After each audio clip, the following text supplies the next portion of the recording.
Alright guys, hope you guys doing well. This is what we're doing, get everything set up. As you can see, Waterloo, Illinois. Don't forget you can schedule and book online there. And it's gonna be a good one. Let's go. Alright guys, just giving a little update here. I'm doing my foam dry cleaning now. Kind of agitating it right now as you speak. And I'll do a couple dry passes, kind of get it extracted.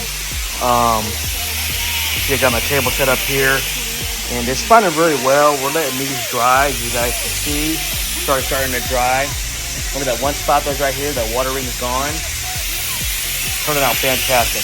I'm now working on this cushion here. There was like a blue G mark here and some soil load. You can already see that is suspended. And working that in there with my force brush here. Taking care of this delicate fiber. And this is a viscose material. And going good, guys. Little update. Stay tuned. All right, guys. I'm doing some dry passes on this dry cleaning of furniture.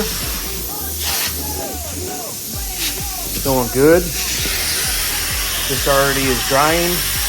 Already that piece is drying. And yeah, guys, finishing this up, do some dry passes, and all is well. Look at all that dirt coming out. See that, guys? Look at all that dirt. Wow. Alright, guys, got all this done. This chair, this ottoman, already protected, already cleaned, and another happy client. Alright, guys. Hey, yo, let's go. On the next. Thanks for watching.